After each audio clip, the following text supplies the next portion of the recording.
So where do we begin? Let's start with a fantasy. During the 8th century, there was a notorious Yemeni poet named Abdul Alhazred. Alhazred was famous for having an unhealthy interest in dark magic. It is said that he spent 10 years alone in Arub al-Khali, otherwise known as the Empty Quarter, a vast desert that today exists between Saudi Arabia and the United Arab Emirates. Here and in other desolated places inhabited by evil spirits, he learned sorcery. Eventually, he moved to Syria, where he wrote one of the most powerful books on the subject ever to have existed. This book of magic was called Azeeth. Over the next several centuries following his unexplained death, where he was attacked and eaten by an invisible creature in a crowded market, a copy of his book, Azeeth, made its way from Syria to Greece, where it was translated and became known as the Necronomicon. With this, several European governments, including the Vatican and Rome, all obtained copies of the Greek translation in order to learn its secrets before destroying it. By the year 1926, all authentic copies of this book were said to be gone. However, today, there's a dark conspiracy that states that international government organizations may have surviving fragments of this book. With it, they wish to control a race of invisible beings known as the Jinn, and to summon creatures known as the Ancient Ones, giant trans-dimensional aliens that live in space and underneath the Earth. It is said that 5 versions of this book have appeared in the past 1,000 years. But the question is, what power do any of them have? And could they unleash malicious supernatural forces onto the Earth, and even trigger the apocalypse?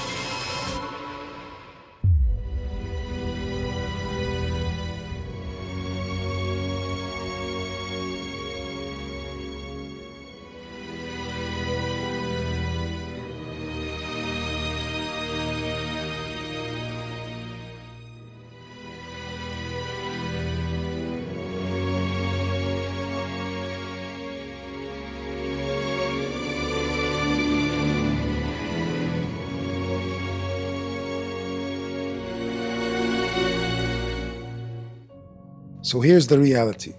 H.P. Lovecraft was an American fantasy and horror novelist from the 1920s who has become famous for mixing apocalyptic horror with the fake Middle Eastern folklore and Western Orientalism. Most people who have read about the legacy of Abdul Alhazred and his book of spells, the Necronomicon, will also know that he is one of Lovecraft's most famous fictional creations. However, there is a widespread belief that a real version of the Necronomicon did exist at one point in history and could exist today. Or more plausibly, Lovecraft had shamelessly copied earlier Arab authors and historians in the creation of the mythology of this book, just to successfully sell his own works of fiction. Today, Lovecraft's influence on apocalyptic horror can be seen across thousands of books, movies, and games, like Netflix's Stranger Things, The Mist, the original 1984 Ghostbusters, and many other works. Over the past 14 months, this channel has examined many strange phenomena that has occurred across the MENA region. A fictional variation of many of these incidents can be found in H.P. Lovecraft's different books that reference the Necronomicon. From ancient giant aliens hidden beneath the earth and interdimensional doorways to other worlds, to encounters with jinn and government conspiracies surrounding the practice of magic. The line between where Lovecraft's fiction ends and our reality begins is a blurred one.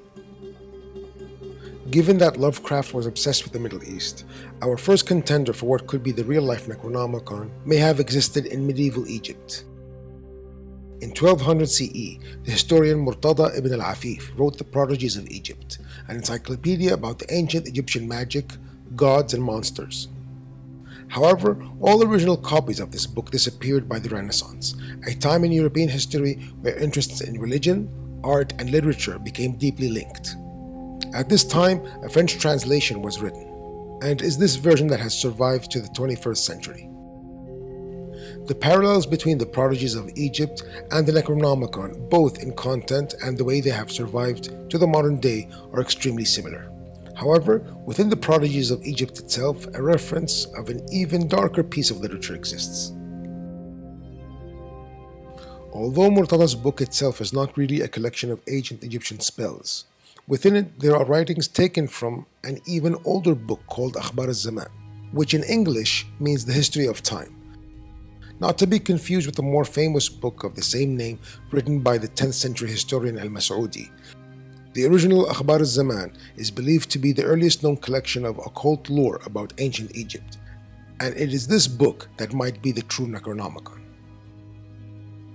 The historian and skeptic Jason Colavito states that, like the Necronomicon, the Akhbar al-Zaman describes sky creatures that we could consider as alien in the 21st century. It also features a detailed history of giants and monsters that walked on Earth before the Great Flood, and even tells of a powerful individual that is described as almost exactly the same way as Lovecraft's most famous mythical creation, Cthulhu, an alien demonic deity. This leads us to the fourth option for what the real Necronomicon could be, the Simon Necronomicon. In the United States on November 25, 1996, Naomi Ruth Queen and Richard Wendorf were found by their daughter after they had been beaten to death with a crowbar. The murders were committed by a vampire cult who indulged in satanic rituals.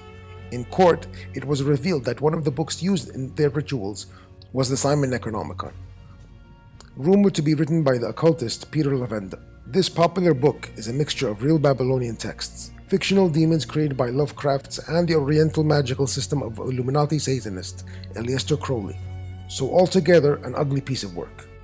Its suspected author, Peter Levenda, who is also a political historian, has more than implied that the American government is actively involved in the practice of magic.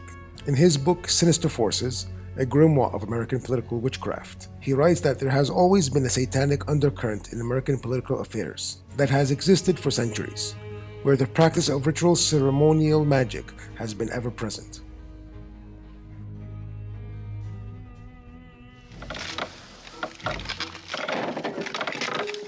As for his book, The Simon Necronomicon, like most Western works of fiction inspired by the Middle East, the interests of Crowley and similar artists are essentially a form of Orientalism. Orientalism is an important part of the Necronomicon DNA, but what is it? The famed Palestinian academic Edward Said, who coined the term, states that it's a subtle and persistent Eurocentric prejudice against the Arab Islamic peoples and their culture, which derives from Western images of what is Oriental, that being mystical, primitive, irrational, and violent. Aleister Crowley and Lovecraft were known Orientalists who were obsessed with the Middle East and were even known to wear Arabian-styled clothing and incorporate Arabian mysticism into their writings.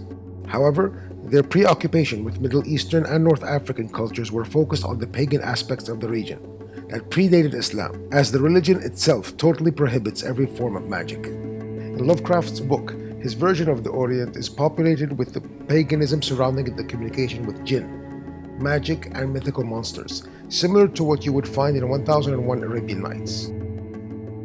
As a result, the mysticism from ancient Egyptian and pre-Iraqi Sumerian culture played an important role in their works. Before Lovecraft began writing, he even gave himself an Arab-sounding name, Abdul Alhazred, who would later become the character who wrote the Necronomicon, framing Lovecraft's entire legacy as something born out of Edward Said's definition of Orientalism. But still, could there be any lingering truth to this fiction? Could the Necronomicon really exist? And if so, how powerful is it?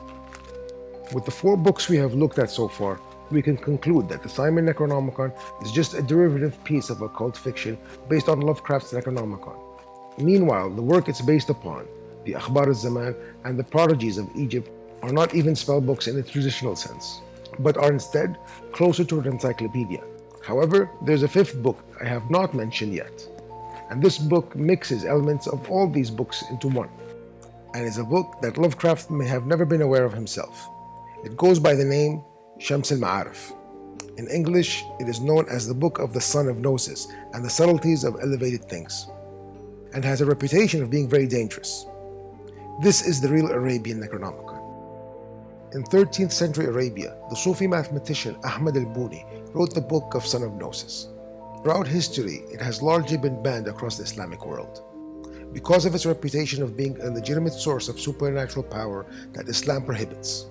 However, in the 21st century, a publisher in Lebanon has taken upon themselves to reissue the book and openly sell it to the public. And as a consequence, PDF copies of the cursed work can even be found online. We do not recommend that you look for this book or even download a PDF copy. because you might be exposing yourself to forces that you do not understand. Although the Book of the Son of Gnosis does not have the potential to bring upon the end of the world like Lovecraft's Necronomicon, it does explain in detail the science of how to communicate with jinn, angels, and other supernatural creatures. As a consequence, there have been recent stories of people who have obtained original copies of this book, only to have been visited by jinn, briefly possessed, or experienced other paranormal occurrences. According to Islam, God separated the world of the jinn and the humans with a veil that is meant to protect us from them and even them from us. If ever the two species are to interact with each other, it would likely be for nefarious reasons and via the science of magic. But this is not an easy process. For an evil jinn to feel comfortable in revealing itself to any human, it would require some assurance that it would not be harmed. So in addition to the chanting of nonsensical, ritualistic sounding words that do not actually mean or do anything, the human will also be required to do things that goes against their better nature. That could include the drinking of blood, the defiling of religious texts that glorify God, such as the Quran, Torah, or Bible, and other perverse actions. The Book of the Son of Gnosis appears to be designed to enhance and streamline this process of magic, despite the risks the practice carries with it. This is why in the Middle East, governments like Saudi Arabia and the United Arab Emirates have criminalized the practice of magic. In Saudi Arabia in particular, just possessing any kind of tools related to black magic could result in an arrest and execution. But as shown in the international media over the past decade, other nations like Iran and Qatar have actually been accused of trying to utilize magic and the influence of jinn on a state level. While the line between where reality ends and science fiction horror begins continues to become increasingly blurred, we can safely assume that the demonic deities of Lovecraft's stories do not actually exist, at least to the powerful extent that he said they do. But other aspects of his lore do exist. In Alhazred's journeys, he went to the legendary city of Iram in Saudi Arabia, where he came into contact with actual living giants. In the next few episodes of the Mysterious Middle East, we will look into the real mysteries of the hidden Saudi Arabian desert, and we will see if there's any truth to Lovecraft's fantasies about giants and ancient civilizations once existing there, often referred to as the Old Ones by the Saudi Bedouins. Thank you very much for watching. If you like this video and are still interested in hearing my ugly voice, please check out my channel. It is a series of edutainment videos about a rich variety of subjects, all designed to expand your mind and the way you think.